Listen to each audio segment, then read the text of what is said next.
All righty. So, first off, thanks so much for doing this interview. Given what you've written ahead of time, I know this is going to be super info packed.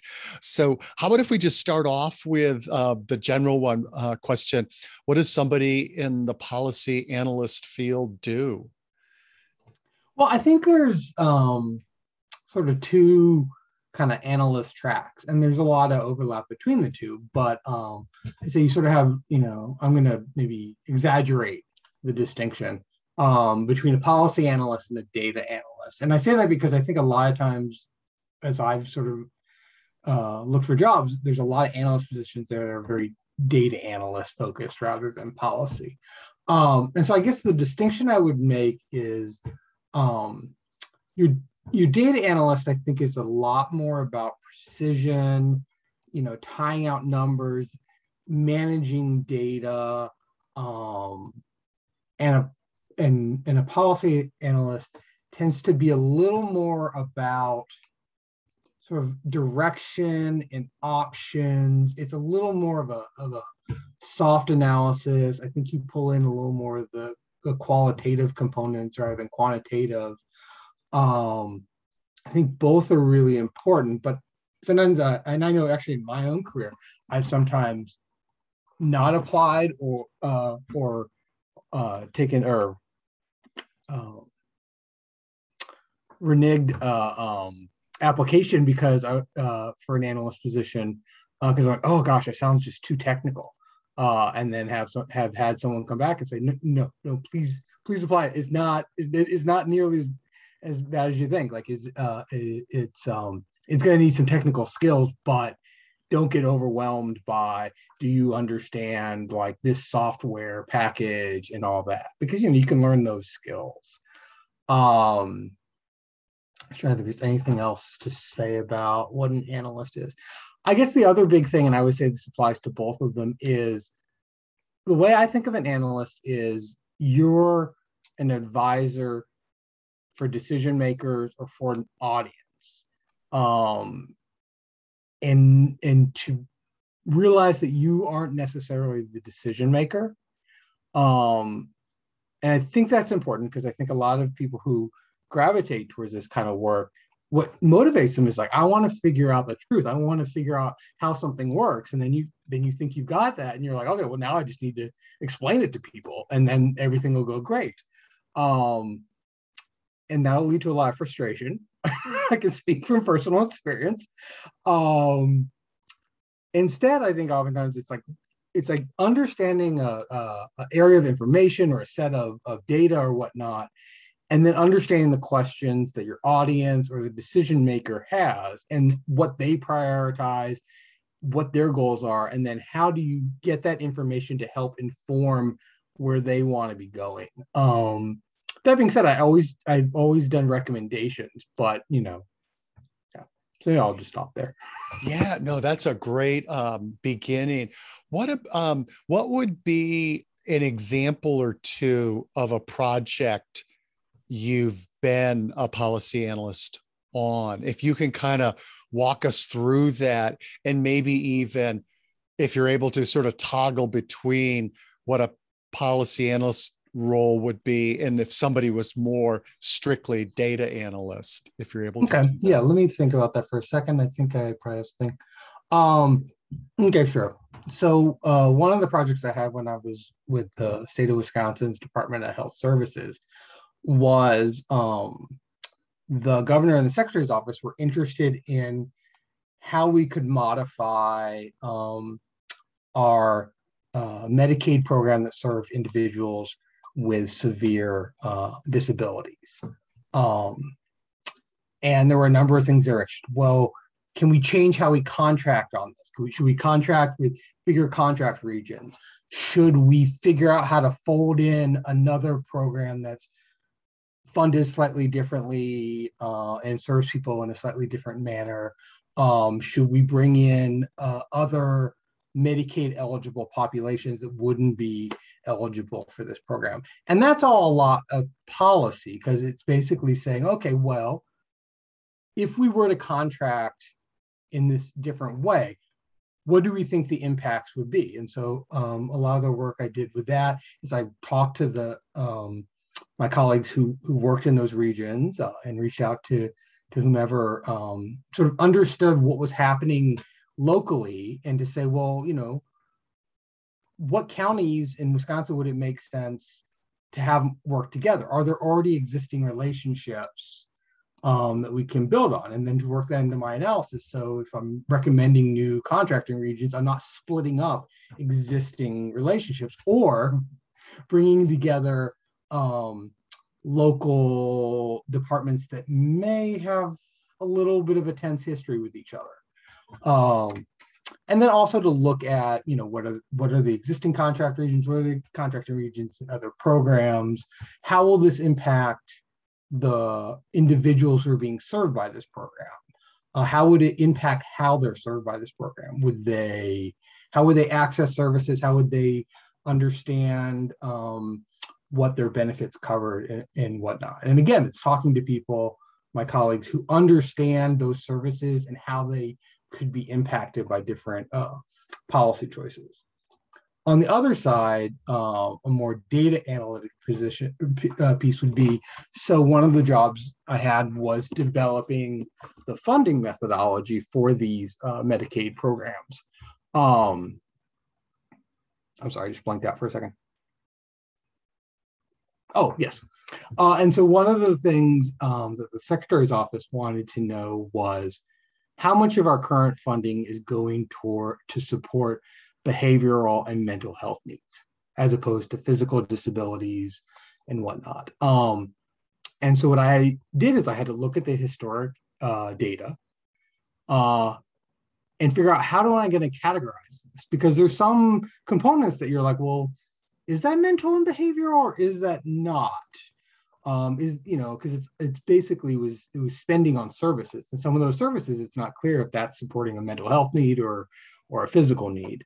And then to go do that and look through the data, understand where some of those costs might not be as precise or accurate as we think, and to figure out how to estimate that, how to fill in some of those gaps.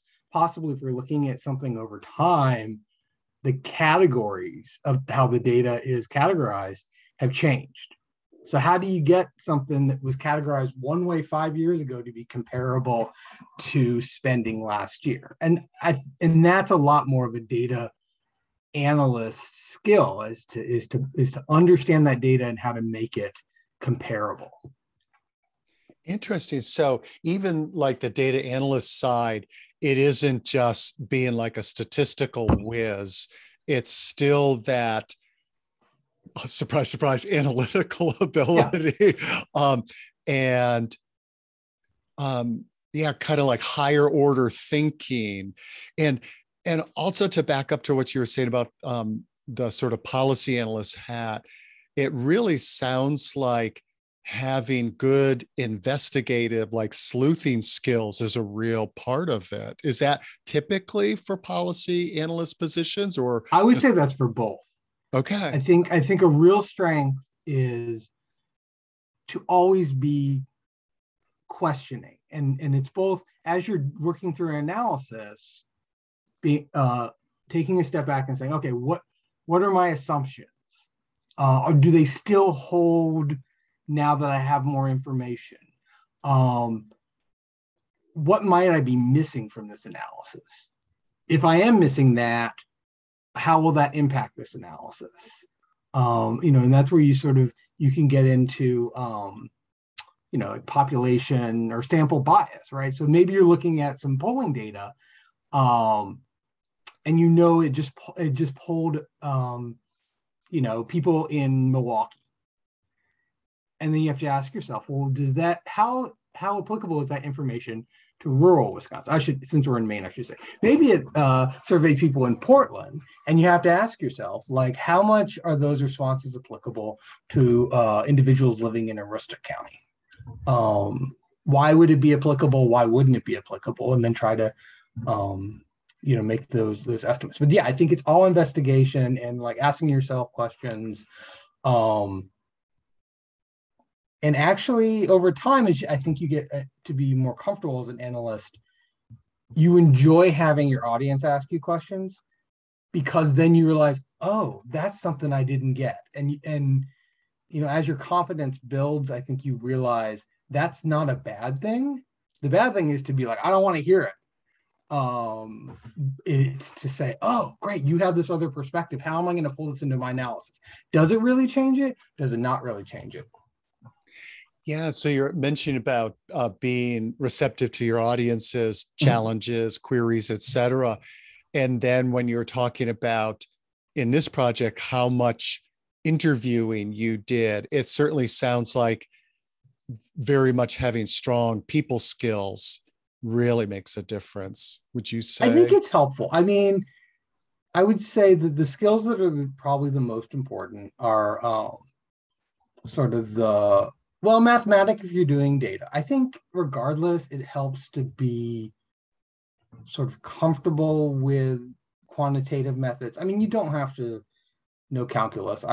I barely know calculus, and you don't have to be like a statistical whiz. I think I would say nowadays you should be comfortable looking at a statistical analysis, sort of understanding what a linear regression is, understanding what the R value is, and that kind of stuff. But you don't necessarily have to be able to calculate. You don't have to be able to say, oh, well, I need to have this large a sample. You just need to be aware of those issues. And so you can ask them of people when they give you information, or when you read a report. You can say, well, wait. Are there any biases in here? Can I take this sample and apply it to the way I want? The other day I was talking with one of our consultants, and they were sharing some polling data, and they said, oh, well, the average satisfaction score here was 3.5. And I said, that's great, but you also need to tell me what is the distribution. Is the fact that everyone was giving answers around 3.5, or was it that you had two groups, one that was giving answers of 5 and the other that was giving answers of 1? And right, that because that's a completely different reality. And so I think that's an analyst needs to be thinking about that. That's how you get better at your job. Okay, so this is interesting. So you need to be sort of like conversant in statistics and know what questions to ask, but you're not the number crunching, experimental design, create all that kind of stuff. You don't need to be. I mean, there's obviously a lot of analysts that are that. That is not an area that I've really pursued. Like I don't know programming. For people who know statistical software, I tried to use R. I still probably should learn R, but like it was too much programming for me. Most of what I use is Excel, and there's so much you can do in Excel. And now, at this point in my career, I'm trying to start to get better with some of the data visualization tools, which are like Tableau and Power BI. So I think that's encouraging for somebody who's thinking of going into the field, that somebody at your level in the profession isn't necessarily Mr. Software. Yeah. In fact, I think in some ways, what I found to be most useful when I'm trying to do my current job is our consultant. Like he gets software, and he gets health information technology record systems. So I don't have to necessarily. I need to be kind of aware of the dynamics, but like I can rely on him on the details. No, but those are really two different analyst components. He's an analyst as well. But you're right. Like it's not just this one thing of, oh, I need to be a technical expert. And so are there other sort of like genres or variations on the theme that would be helpful for a viewer to understand? So we have sort of the broad categories: policy analyst, data analyst. Are there like subcategories or other positions that would be helpful for somebody to say like, ooh, would there be a place for me in this field? I think definitely. I think like I don't want to take I don't want to give the impression that policy analyst and data analyst are sort of official terms.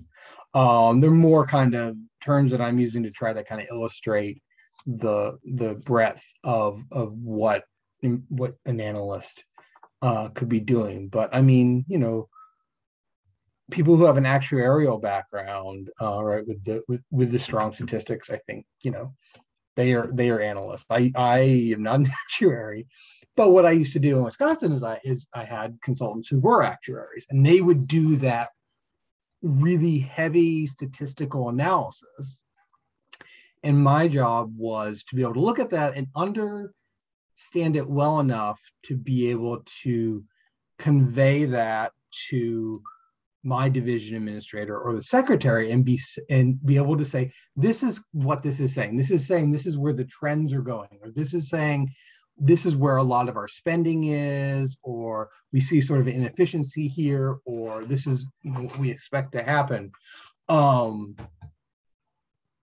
sorry, I just lost my train of thought again. Well, actually, I'll jump in because this makes me think of, so would it be accurate to say, besides having great like critical thinking, analytical thinking skills, that also you need to have like pattern recognition kind of skills? Okay. I think pattern recognition, critical thinking, those are really, I think the foundation and the fundamental components.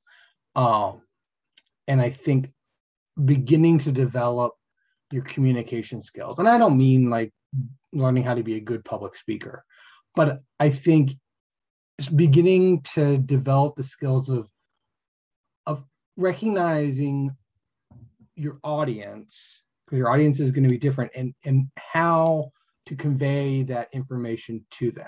Because really, like, I think what will make people the really successful analyst is understanding the information, but then being able to explain the information to others who do not want to go into the level of detail that the analyst probably wants to. And that's honestly one of the more frustrating things is oftentimes when I worked with the state, I would have 5-10 minutes to give an analysis that I probably may have spent like a month working on. And there are all these exciting components that I wanted to talk about, but I didn't have that much time. And I had to think through what are the top 1 or 3 priorities of this division administrator, and how does this information inform that? And as much as I want to talk about some other things, but the really great thing about that is you keep those things in your pocket, because there's a good chance that a little bit down the road, that question's going to come up, and you're going to be like, awesome, I did an analysis a year ago, I'm already halfway there. And then people are really impressed, because then you can like produce the analysis like in 3 days. They're like, how'd you do this? And you go, oh, it's magical. So then back to the kind of communication skills, being able to quote, like tell the story in a way that's understandable, compelling, etc. And also I think being able to develop charts and visualizations that work for people.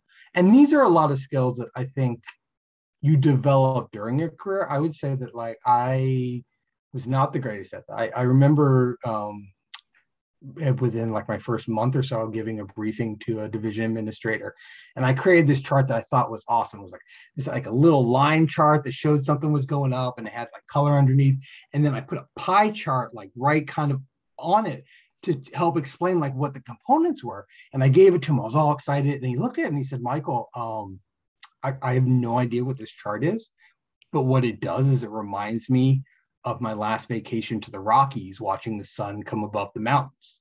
And I was like, oh. Oops. That's great.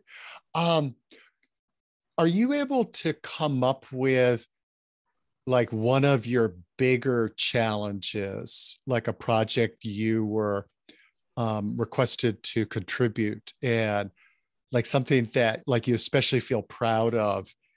It was daunting, and like what did you do to get the info and present it in a way that helped them make good decisions?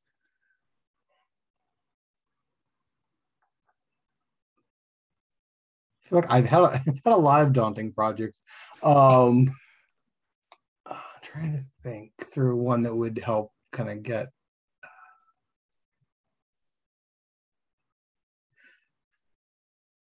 Let's see. Let's see if this one will work. It may end up being too much in the odd details. There was a program in Wisconsin.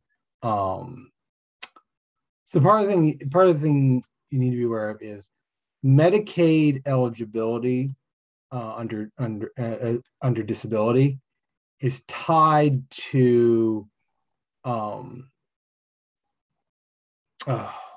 Social Security disability like eligibility requirements. So this all has to do with assets and income.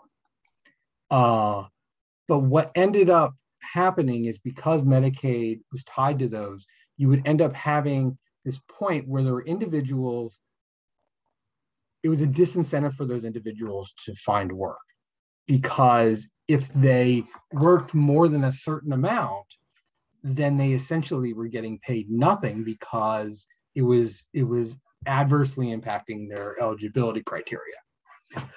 So someone had a proposal, well, is there some way that we can adjust the eligibility formula in Medicaid where it can take this information and build something that kind of slowly allows people to accumulate assets and to get greater income without losing eligibility? And it was daunting because trying to figure out those eligibility requirements was challenging. Two, they're really complicated. So trying to actually model it in a way that I could figure out what the effects would be. Like, well, if I set the asset limit here, like what happens if I set the income here, if I allow it to increase at this rate. What I ended up doing was I just kind of created a model and then just kept punching numbers into it and trying to understand what was happening. Another way, and I think I just didn't really have this resources, is if I had someone who I think had more of a math theory or mathematical background, I could have maybe talked with them and gotten a sense of what what the dynamics were in the math that I wasn't getting. I don't know if that answers your question well or not. Yeah, it starts to, but it opens up a really interesting question. Like, how did you learn to do like modeling? Like, are those courses, or you just have to learn on the fly? Like, if this, then that, or like, how do you do that? So I went to graduate school and got a master's in public affairs with a focus on policy analysis and social welfare policies, which is all the stuff that supports people that isn't healthcare, but it's very integrated.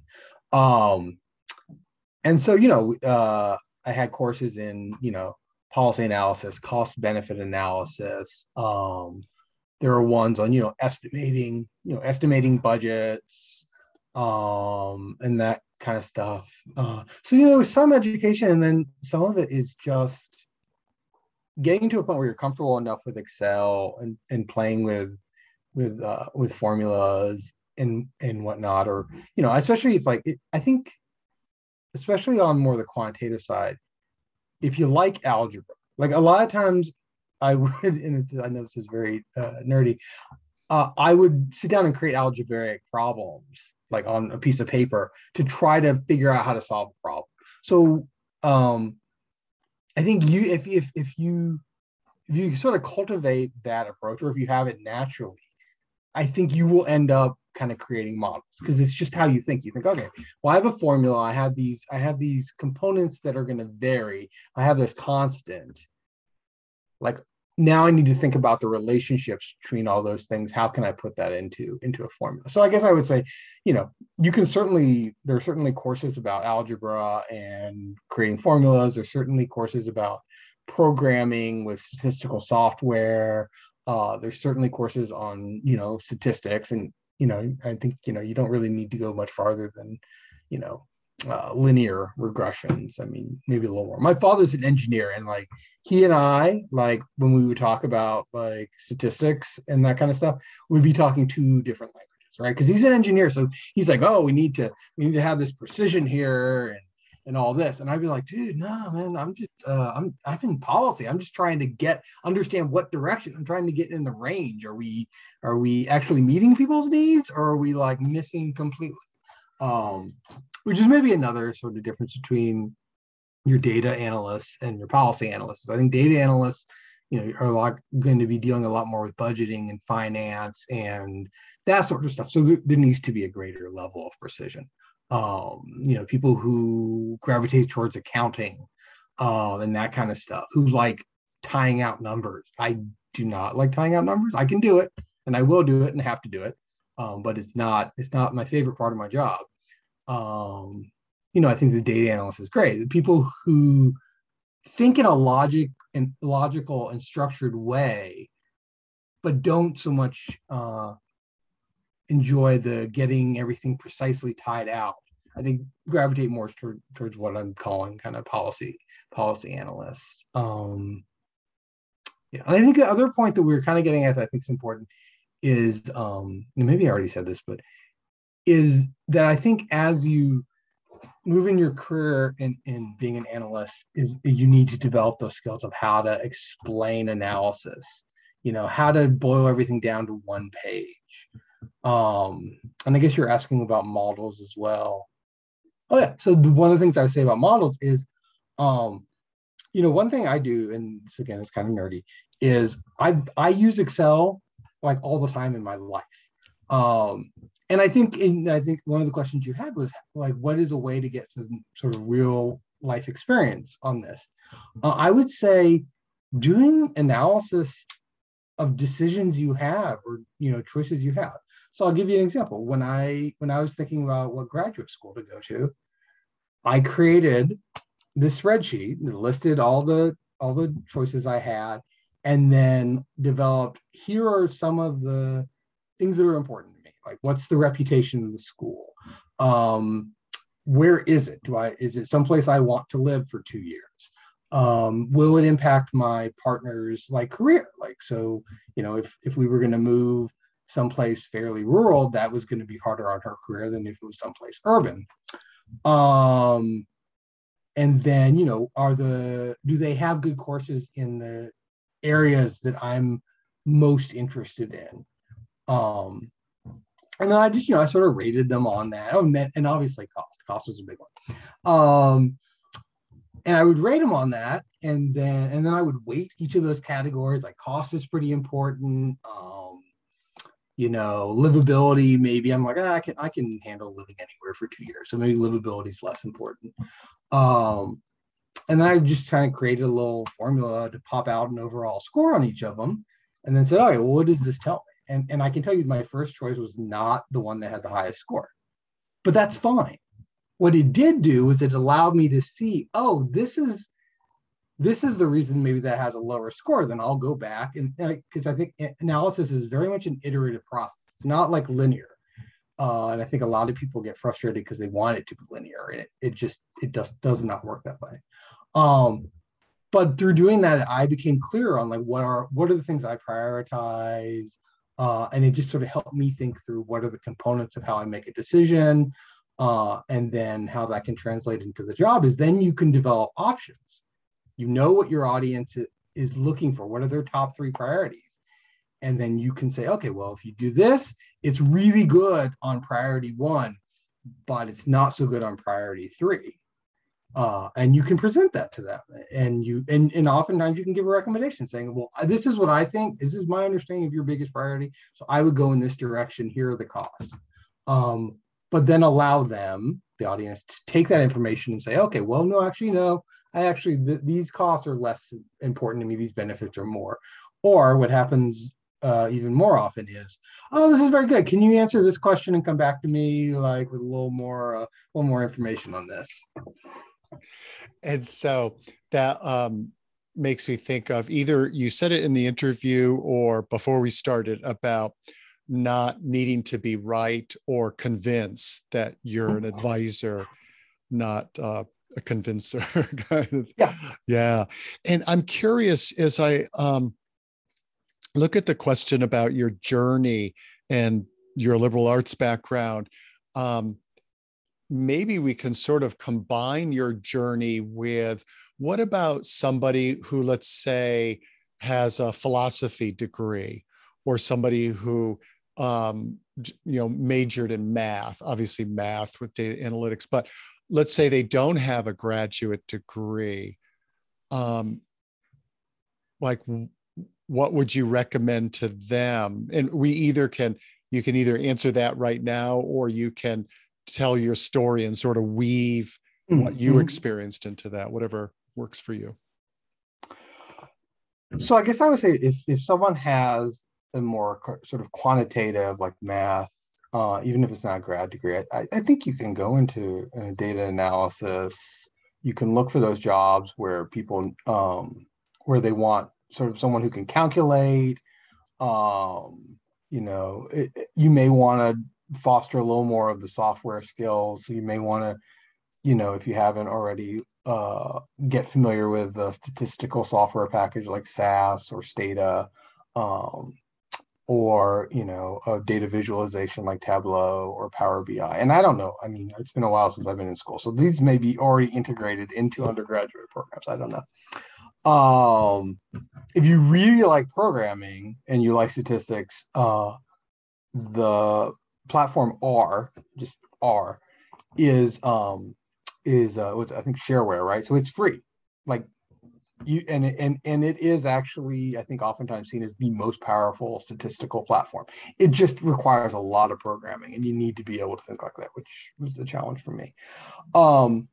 If you have more of a liberal arts or philosophy background, honestly, I think to get your foot in the door, you're going to want to think about getting some of those data and software skills so that you can put that on your resume. Because my sense when I was looking for a job when I came out here was there's a lot of stress to put on that. I personally think there's probably too much stress, but at the same time, I mean, if that is that's the sort of way they call out applicants, that's the way they call out applicants, and we just have to sort of accept that, whether we agree with it or not. The other component I'd say, I think, with the liberal arts is, look at like nonprofit advocacy organizations or who work on like specific policies, because, right, one of the things you would do with a policy advocacy organization is assess legislation and say, well, what's going to be the effect of this? So you may not need to be adding and taking a lot of data, but you need to be thinking logically. So if this law passes, what do we think the impacts are? What would our alternative be? What would the impacts of that be? And that's, I think, much more an exercise in logic and critical thinking than in calculating. And what's the other thing I would say about that? The other thing I would say is one thing that my wife has done, who also has an analytic degree, and this gets to how to get some real life experience, is if you're part of a condo association, if you're part of like a local membership group that has membership dues, church. Like, so my wife is the chair for our church finance committee, and she's also the treasurer for our condo association.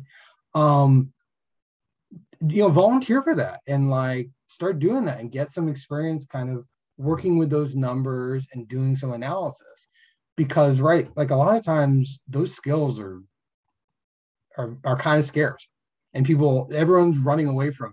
I don't want to be the person dealing with the numbers. So if you're willing to kind of take that on and you don't get intimidated by the numbers, it's a great way to kind of begin to learn that. And then, like we said about modeling, then you start to, as you get more comfortable and understand the relationships between the different numbers, then you're like, oh, well, maybe I could kind of create a model that could project something, like maybe with the condo association, go, oh, well, I know, that we have this much spending for repointing our building or for snow shoveling or whatnot. Maybe I could create some trends to say, well, what would if we have a really snowy winter, how much do I think that's going to affect the condo budget? And then you can look historically and see, oh, well, how has snowfall varied? And then you can say, oh, well, in a given year, and and then you can, right, and now you're creating models. Now you're doing an analysis. Interesting. I wouldn't have thought of those examples. That's cool.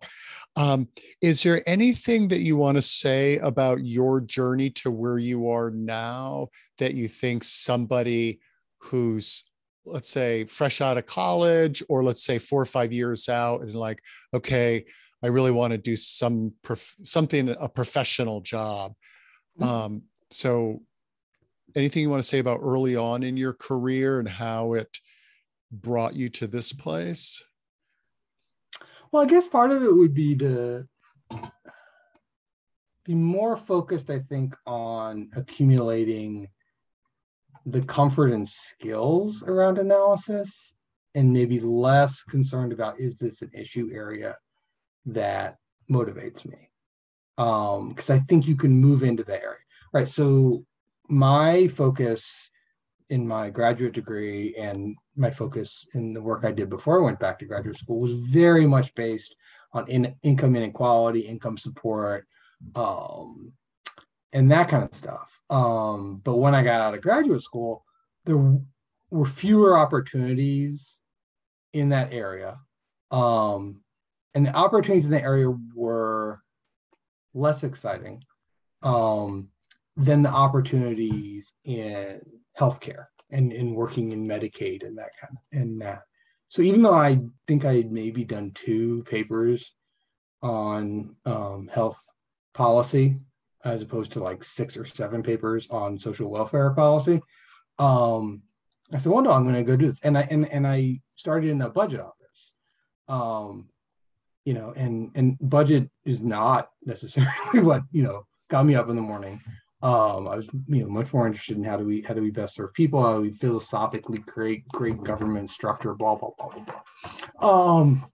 But by being in the budget office, by being exposed to how government works, which really, like, the biggest thing in policy is what's the budget, that especially like on a state level. Like, we can talk all about like legislation, but if there's no funding for something, then it's not going to have a lot of effect. So the budget is probably the most important policy document in any state.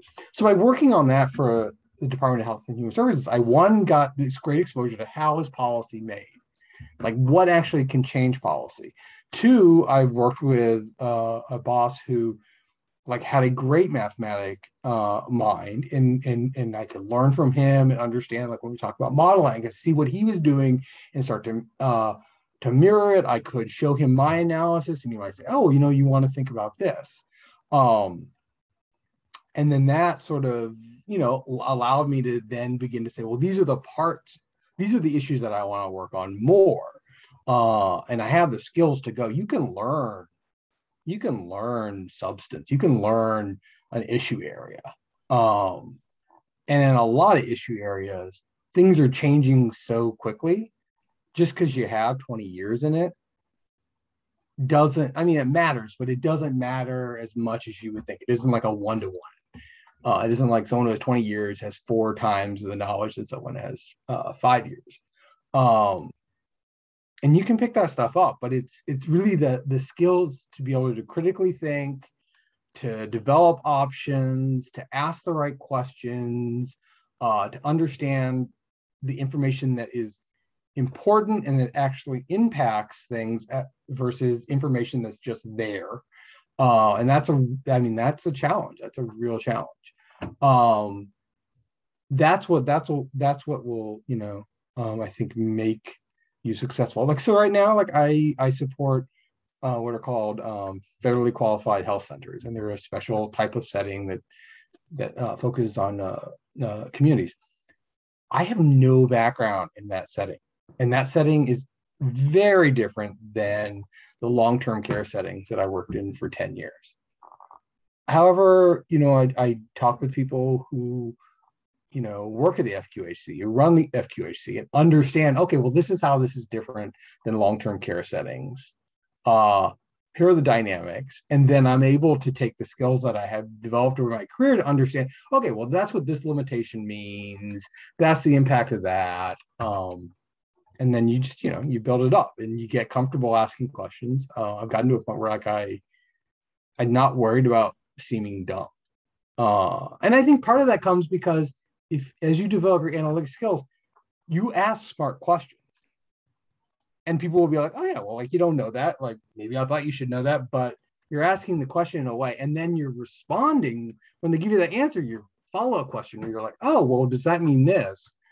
That will quickly, move people beyond like, oh, you don't know that acronym. That's great. What about the typical day? And so if you think about introverted, like work alone tasks, extroverted meeting, go out and meet people, writing versus and calculating. But again, I know it depends on as well as just like if you can sort of describe a couple different types of days that one could expect. I would say a lot of times what I found, especially when I was with the state, is I had 1 to 3 long-term projects. So that's something that maybe is an analysis and it's going to go over a month. Maybe, so one of the things I did was where we developed rates on an annual basis. And that was basically a 9-month process. So we'd have to go from pulling and understanding the data, seeing if there's any changes or flaws from the historic, to saying, okay, well, what are some changes we want to do in the methodology, figuring out how that works, working with the actuaries to understand what we're seeing. So that's like a 9-month project, all these little parts. And then you may have a 1 month where you may have a reoccurring 1 month. And I think a lot of analysts, it's doing that monthly monitoring of costs or monthly monitoring of the use of services. That's a huge, I think that's a huge thing for starting analysts. I mean, that's a lot of what I was doing as a budget analyst. I had to produce a monthly report.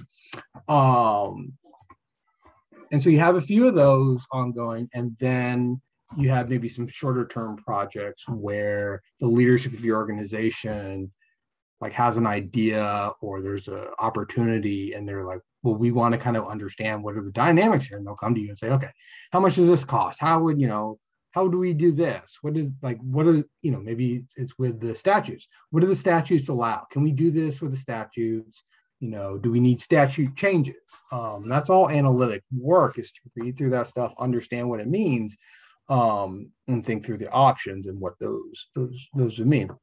And then you also have the phone call or email, or I guess text now, at noon that says, oh, I have a meeting with so-and-so in 2 hours. Can you pull this information for me?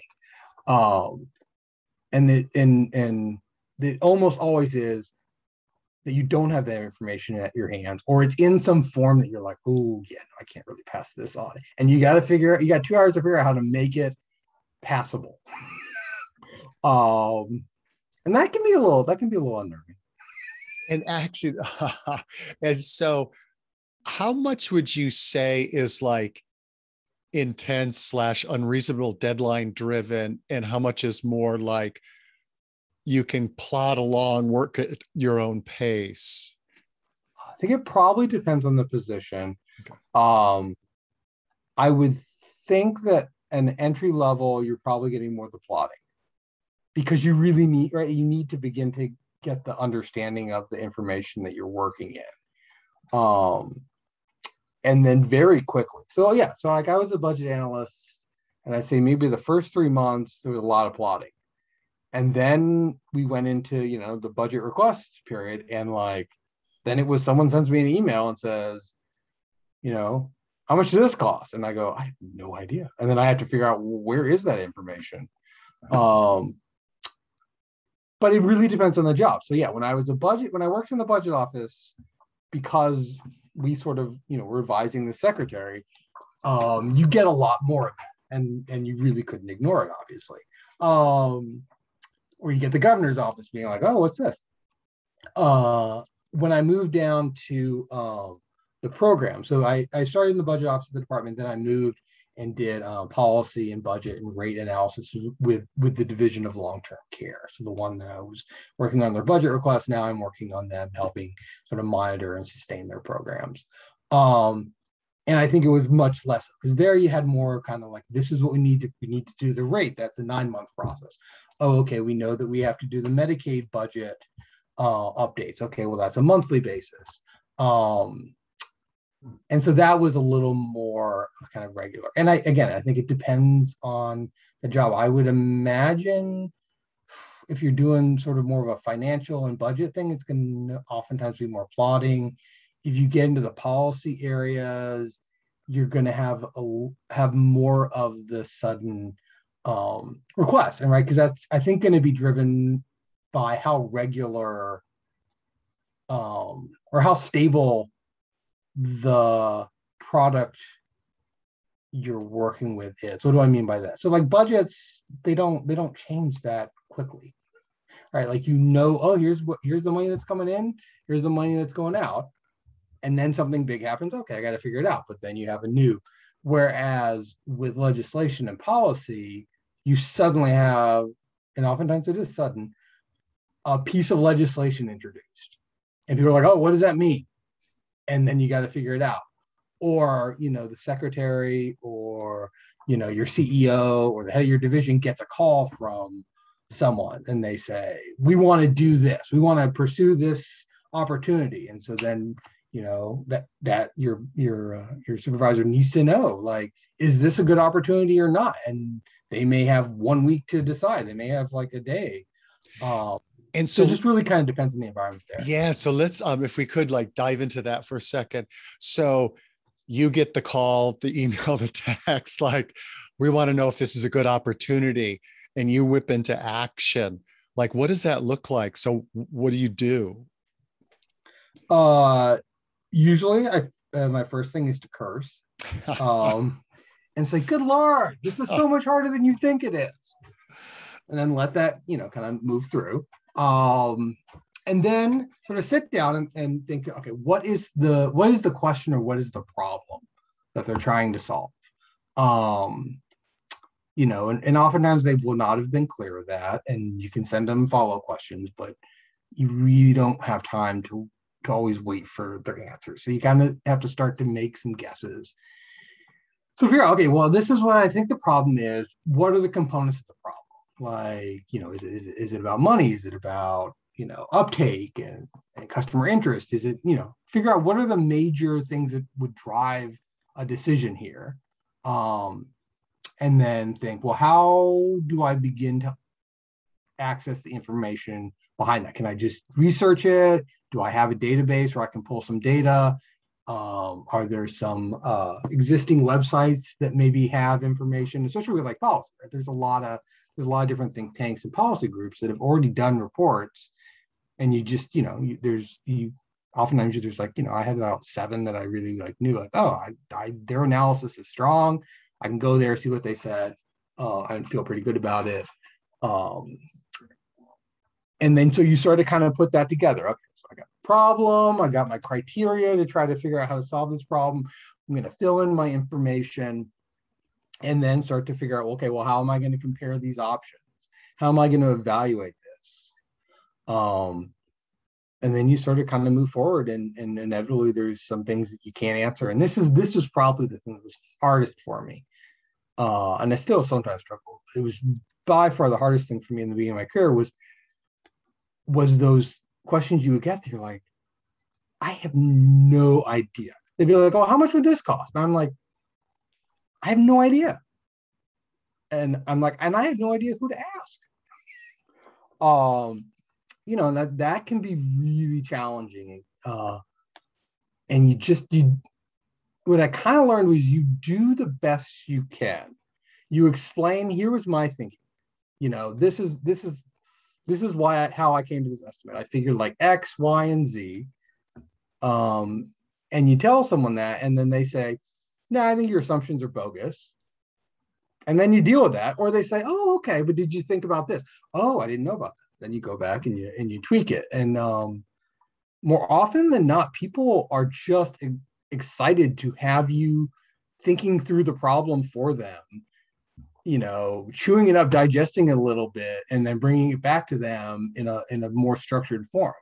They don't necessarily need the answer, and sometimes they don't want the answer.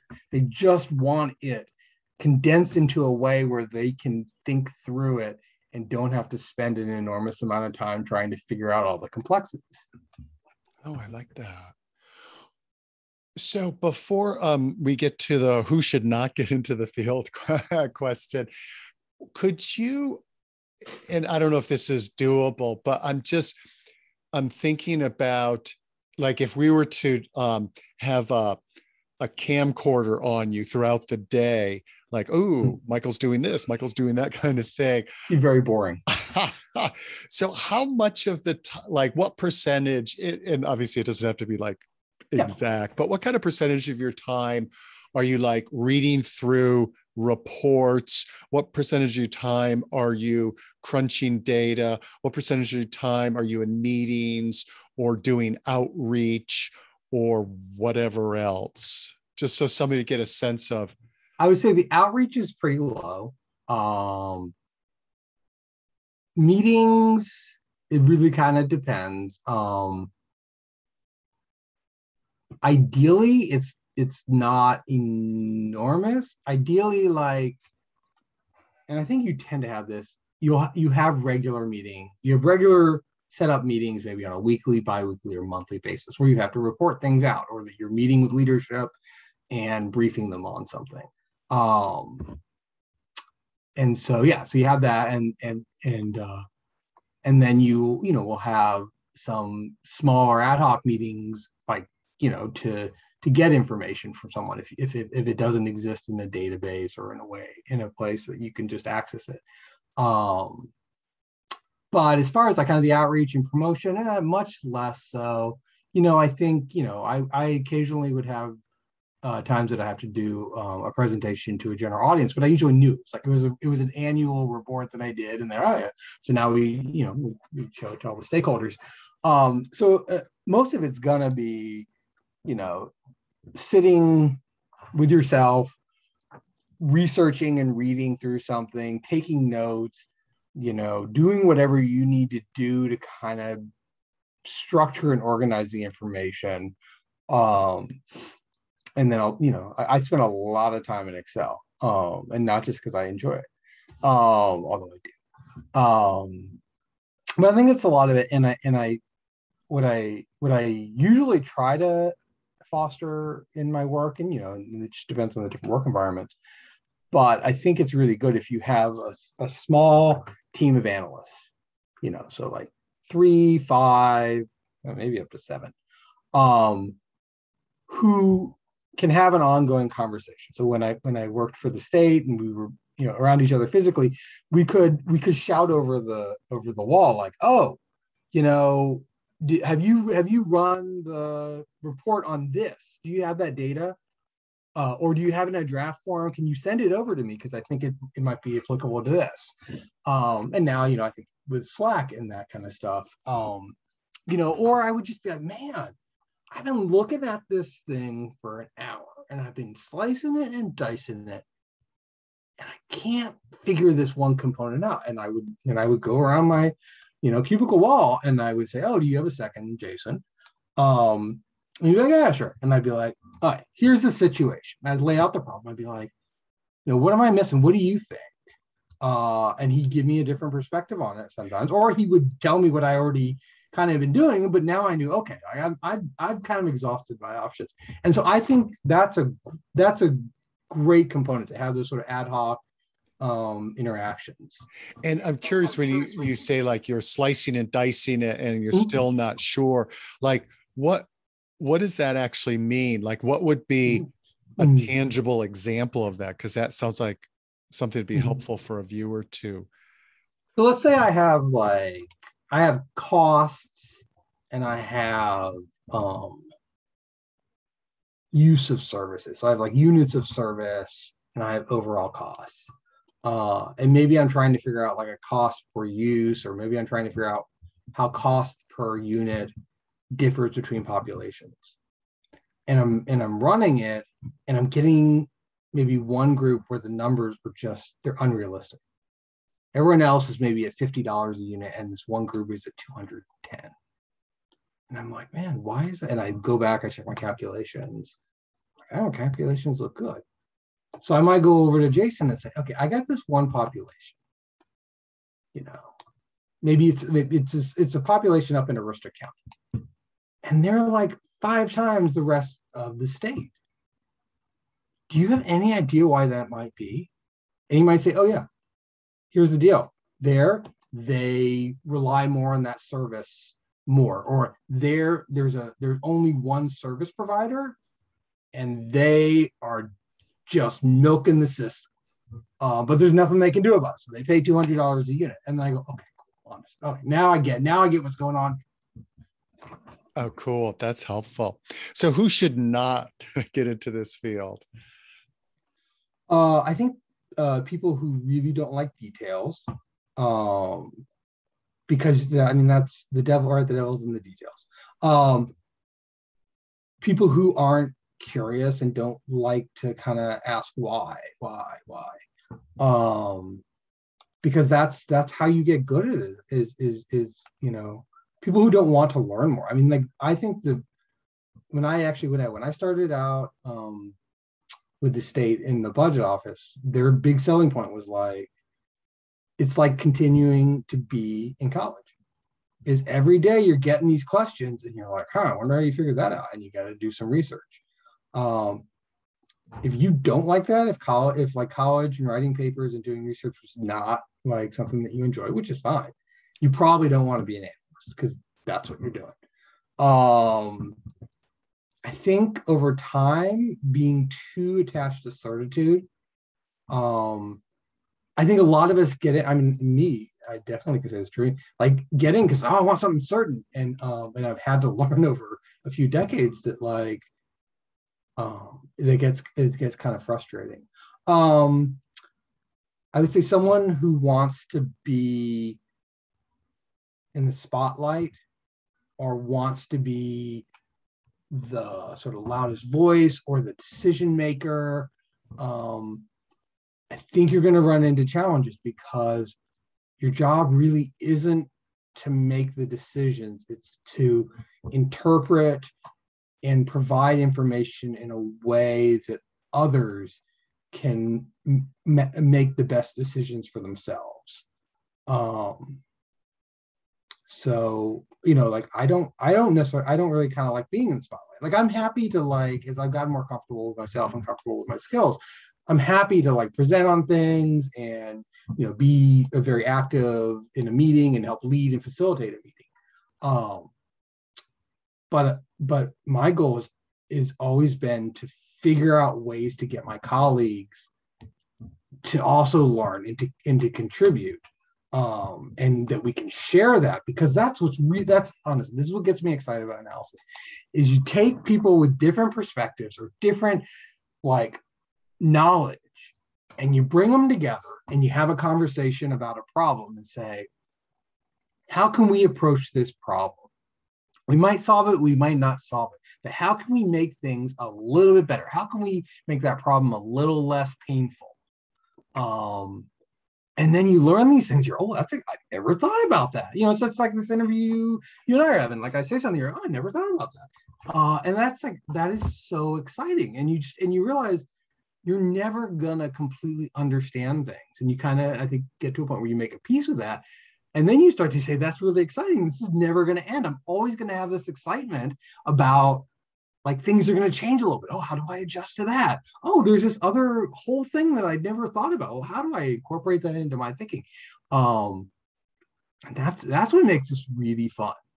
So I don't know if I sort of moved from who shouldn't do this to, like, who should do this. Well, actually, I'm kind of glad you did, because I wanted to end off with that, because I love what you said about, like, if you love college and learning and everything, because boy, that really comes through with what you've said. Is if somebody is really curious, they love learning, acquiring knowledge, brainstorming, man, what a great career. And I love the last piece you said about, like, all the different points of view, because I was starting to think like a big emphasis on being able to work alone, which sounds like that is something, but it isn't just a solitary kind of existence. There is that brainstorming with other people. And that I sounds think really intellectually you do stimulating. need to have strong ability to be self-directed, because you're all you yeah, from the very beginning I would get questions that I did not know how to answer, and I had to figure out how am I going to begin to approach it. And that's actually, I feel like that's oftentimes the scariest part of my job, is when I get a question and I'm trying to figure out how do I get an entry point into this, and you don't know, and that is like the scariest part. Once I get that entry point, once I get that kind of like, okay, this is how we approach this, then it all kind of melts away, and you get into a flow until you realize that there's some new piece of information and you didn't realize that messes up everything. I love it. Well, this has been awesome. Is there anything you think would be helpful that we didn't address for somebody who's contemplating this field?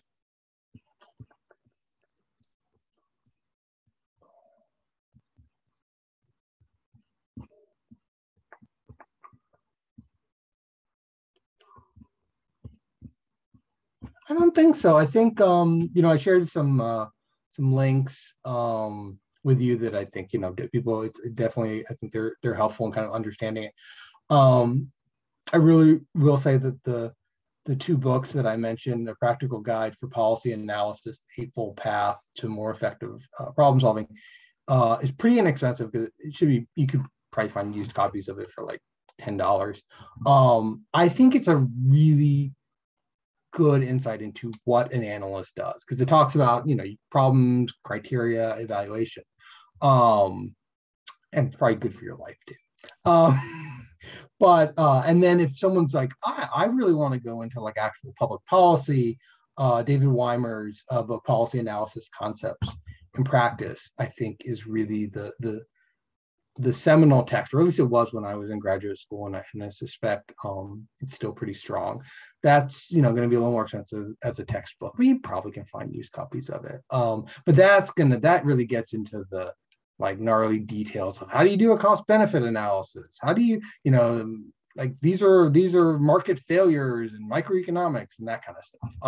But if you're like, oh my God, I really want to learn about that, then it's a good book. See, I think we talked about kind of how to incorporate this into your life. Yeah, volunteer for finance. The other resource I'll talk about, and I probably did not write what they were. IHI. Oh, I can't remember what that stands for. IHI.org. They're out of Harvard, but they have a model called Plan, Do, Study, Act, which I think people should check that out. That's something that they're like, oh yeah, this is the kind of thing I really enjoy. It's a little more project managey, but I do think that a lot of that also applies to analysis. It's the creating structures that you can put information and action into. I don't know if that it does. And actually, I just realized as you referred to the notes, I didn't ask you about best, least, and what surprised you. Oops. That's fine. I think well, I mean, you feel free. Do you have time? A few more minutes to riff on that? Oh, awesome. Yeah. I think I covered most of the best things. So learning, thinking through options, structure. The least are, I mean, people always underestimate the time it takes to get data. There's just always, you have that information, so you can just push a button and give it. And that's frustrating because it's never true. There's always some cleanup on the data you have to do, or something you got to look at. Say, okay, is this right? The other thing that I think can be frustrating, and I've had to sort of learn to deal with frustration with, and I know a lot of people I've worked with, is a lot of times, especially with policy analysis, there's not a clear endpoint. So you'll have a problem, and they'll be like, okay, do an analysis on it. They'll do an analysis on it. You'll have a meeting. maybe with bureau director or something. And they'll be like, oh, okay, great. Well, we'll move this up. You don't hear anything for a week or two. Then all of a sudden, oh, we got a meeting in 2 weeks. We want to talk about this. And can you add these components? Okay, great. And then you got that next meeting. And then it's possible they kind of go on a tangent and say, oh, well, we actually want to go in this direction. Then you kind of go back and you have to tweak it. And you go through the cycle and go through a cycle. And then all of a sudden you get ghosted. And you're like, what happened? I don't know. And sometimes it's just simply like it went up to the next level, and that individual is like, we don't have the time, we don't have the resources to pursue this. And you don't usually hear that. You just suddenly it's gone. Or it might be, like I said, it may be gone for a while, and then 3 months later, someone's like, oh, can you pull that analysis? And you don't remember it anymore. And you might not even remember where you saved it. But they're like, oh, we need that by the end of the week because like that's happening. So that can be a little frustrating. And then I think we talked about a little bit of this. You never have enough time to explain your analysis to the extent that you want to, that you feel like you can fully convey like the caveats and all that kind of stuff. And I think what I've tried to remember, and we talked about this a little earlier, is people don't want an answer. They want the information in a way that they can use it to do what they need to do. And so they may not need to know all those caveats that I am convinced are essential. And you will not understand what to do if you don't know that blah, blah, blah. And then I think is on the surprise, let's see what I said. I think is that there's really a correct answer. That it's really oftentimes boiling it down to a few options and determining what are the trade-offs. And then, if you need to make a decision, like thinking through, like, okay, how do I value these trade-offs? And if you're not in a position to make a decision on how to communicate what those trade-offs are so that the decision maker can make an informed decision. And a lot of times they're going to make the decision that you're like, that is not what you should do. And you just got to let it roll off your back. And remember that the other thing is, I would do analyses and it would just die. In fact, this one that I was talking about with the SSDI eligibility and stuff. So it just died because it was just too complicated. It got to the governor's office and they were like, we don't have time to deal with this. This is like your spreadsheets are like that. So it just died. 2 years later, they're like, oh, let's take another crack at it. It died again. And then I know the woman who took my position after me. And I think 4 more years, it came up again and they got it through. And so it's like, just because something doesn't go through and just because it seems like it is dead, especially in policy analysis and policy, it comes back. It may take 10 years, but like it comes back. And so that work is not futile. Boy, that's a great metaphor for life. Yeah, right? Yeah, you'll always see the fruits of your labor. That's great. Well, fantastic. This has been so info-packed. I really appreciate this. Well, I obviously enjoy talking about this stuff. And I want more people to have the opportunity to do this stuff and especially not feel like you have to have like strong like math skills. You have to know calculus or you have to be a programmer. Those are all really important things and important skills to have, but like I don't think they're essential. And I think there's other softer skills with the communication and the problem solving and the critical thinking that in the long run serve you better. And actually, to tack on one last question, so related to that, then, so somebody with a bachelor's degree in like some of the backgrounds we've talked about could get into the field. They don't have to first get a master's. No, I don't think so. I think and again, I think it's going to come down to getting some of that software and software platform. But one area is just, especially in healthcare, is like coding of claims. So a lot of healthcare payment is all about the codes what codes you put on different services and whatnot. And for me, I'm not a huge fan. I find that work to be a little challenging. But once you have that expertise, and I have a colleague who does, like, oh my God, it is so useful. But you don't need a master's to do that. You don't need a master's to start to get into claims. You don't need a master's to do some of the stuff in the financial offices of a physician practice, or probably of a healthcare system. If you have pretty strong skills with Excel, feel comfortable doing math, maybe have some accounting. I'm not like super accounting, but like maybe took accounting 101 in your undergrad or whatnot. I think it definitely, like, you can get into this stuff, and then grow into the more kind of analytic and critical thinking parts. But yeah, once you kind of develop a core foundation of information and knowledge that you can then demonstrate your critical thinking on, then I think you can really write your ticket. And if you have the ability to explain this stuff, like my wife and I, that's basically how we've developed our careers, is both of us are comfortable enough with quantitative and structured thinking, and both of us were English majors, so we learned to communicate. And if you can really have that combination, I think it's very rare, and I think it can serve you well. It's sometimes hard to find that first job. It's sometimes hard to get through the interview process.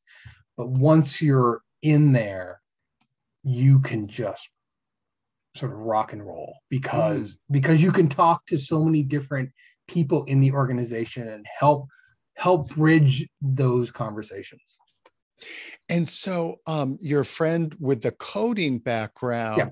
so he or she does analyst work in like a physician practice or a healthcare system? Yeah, so she did, I think she did, what was the word I'm looking for here? I'm not going to have the right word, but like sort of regulatory compliance. She did compliance. So she, basically make sure that they were coding based on statute. She's done some work with physician practices, reviewing their coding to see, like, are you coding in a way that actually reflects the acuity of the individuals you're serving, because that'll impact the reimbursement you get. So a good example of that is, like, there's like 3 or 5 different codes for diabetes. If you just use the basic diabetes, you're probably going to get a lower reimbursement rate.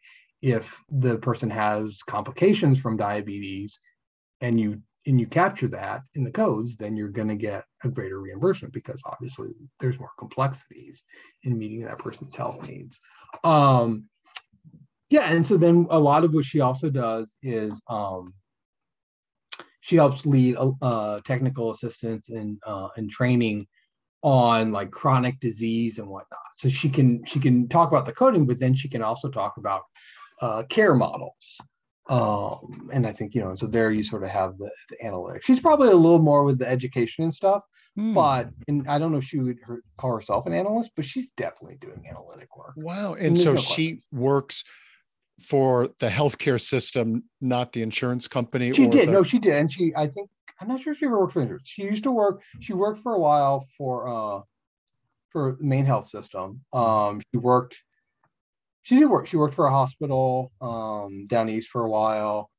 And then where her and my path cross is doing sort of supporting providers on their quality reporting. And they're in sort of like reporting on performance metrics and whatnot that impact funding and all that kind of stuff. And then also implementing sort of best practices. So that's where the chronic disease comes in. It's like looking and saying, okay, these are what's being shown to be the best approaches for helping people manage chronic diseases. well, how do we start to distribute and disseminate that knowledge and those sort of approaches into the provider community? And so then she,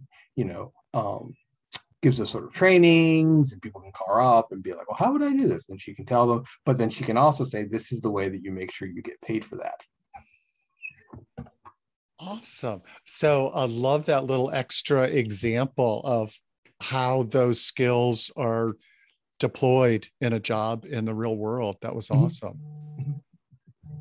So again, thanks for a super info-packed interview. I appreciate this. Oh, no problem. And yeah, if you have any follow-up questions or anything, feel free to reach out. Thank you. So